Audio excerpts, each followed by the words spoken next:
Hello everyone, welcome to EduTap and welcome to the session of JAP AFM 2025 10 minutes a day series जहाँ पे हम 10 minutes में important topics cover करते हैं। आज हम करेंगे module A chapter 2 Concepts of Accounting part 3।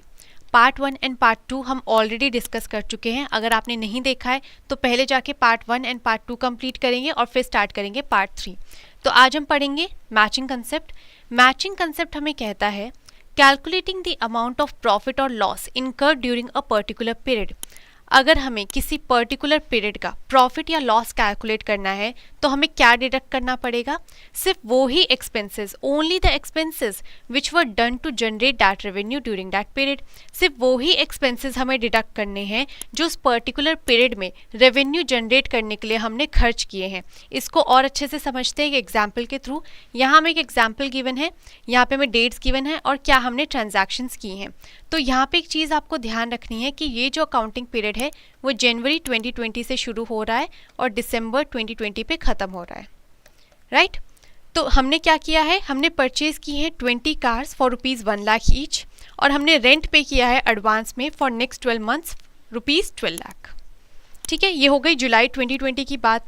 अब दिसंबर 2020 में हमने क्या किया है, we sold 10 cars for ₹2 lakh each and in July 2021 we sold 5 cars for ₹2 lakh each and paid advance rent for next 12 months ₹12 lakh।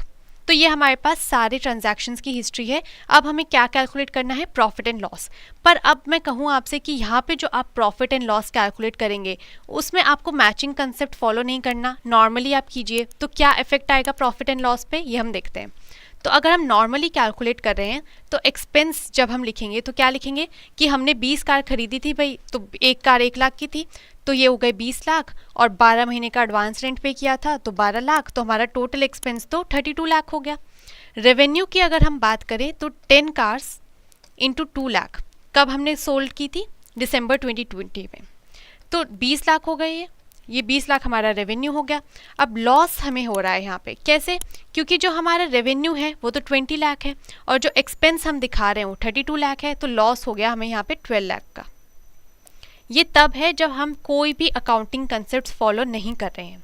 तो ये हमारा है विदाउट अकाउंटिंग कंसेप्ट। अब हम देखते हैं कि जब हम मैचिंग प्रिंसिपल फॉलो कर रहे हैं तब क्या इफेक्ट आता है हमारे प्रॉफिट एंड लॉस पे। तो ये कैलकुलेशन बेसिकली गलत है क्योंकि हमें अकाउंटिंग कंसेप्ट्स फॉलो करने होते हैं। तो जब हम फॉलो करेंगे तो क्या इफेक्ट आएगा, सेम ट्रांजैक्शंस हैं, वही सेम अकाउंटिंग पीरियड। ठीक है, अब हमें कैलकुलेट करना है प्रॉफिट एंड लॉस। तो अगर हम एक्सपेंस की बात करें तो हमने सिर्फ 10 कार का एक्सपेंस यहाँ पे शो किया है, 10 कार्स इंटू ₹1 लाख ईच। क्यों? क्योंकि जो हमने कार बेची हैं एक अकाउंटिंग पीरियड में वो तो 10 ही बेची हैं।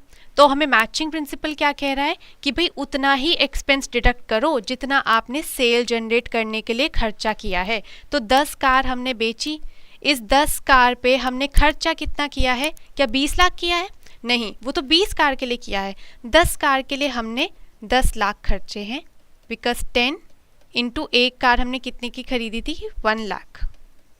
तो वही हमने यहाँ शो किया है, 10 कार इंटू 1 लाख प्लस जो हमने रेंट पे किया है, एडवांस में पे किया था, लेकिन हम एक ही अकाउंटिंग पीरियड का लेंगे ना। तो जब हमने रेंट पे किया होगा तो कब से कब तक के लिए पे किया होगा, जुलाई 2020 से 2021 तक के लिए, है ना। तो ये हमने रेंट पे किया है क्योंकि हमने क्या देखा यहाँ, 12 महीने का एडवांस पे किया है। तो इस अकाउंटिंग पीरियड में सिर्फ 6 ही महीने हम कैलकुलेट करेंगे क्योंकि नेक्स्ट 6 महीने जो होंगे जनवरी से लेके जुलाई 2021 के वो तो नेक्स्ट अकाउंटिंग पीरियड में कैलकुलेट होंगे। तो अगर हम जुलाई 2020 से दिसंबर 2020 का ही रेंट कैलकुलेट करेंगे तो ये कितना हो गया, 6 मंथ्स इंटू 1 लाख। एक महीने का रेंट कितना है, 1 लाख रुपए। तो टोटल एक्सपेंस 16 लाख का है, ना कि 32 लाख का, राइट। तो 32 लाख का रेंट हमारा नहीं है यहाँ पे, ये रॉन्ग है।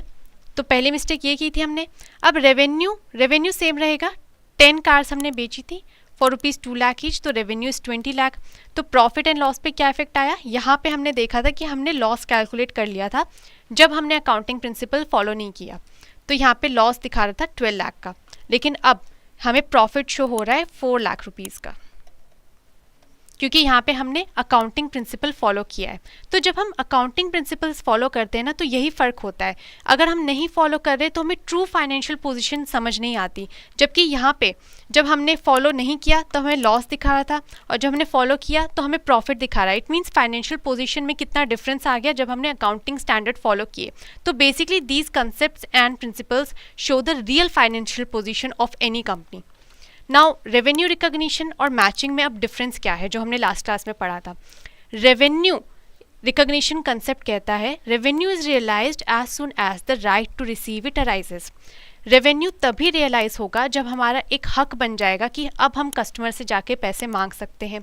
फॉर एग्जाम्पल, आपने अगर कोई गुड सोल्ड किया जनवरी में, और जो आपको पेमेंट आनी है वो फरवरी में आनी है, तो आपका रेवेन्यू रिकॉग्निशन कब हुआ? फरवरी में जब कैश मिला? नहीं, हमारा रेवेन्यू तब रियलाइज हुआ जब हमने जनवरी में सेल कर दिए और गुड्स डिलीवर हो गए।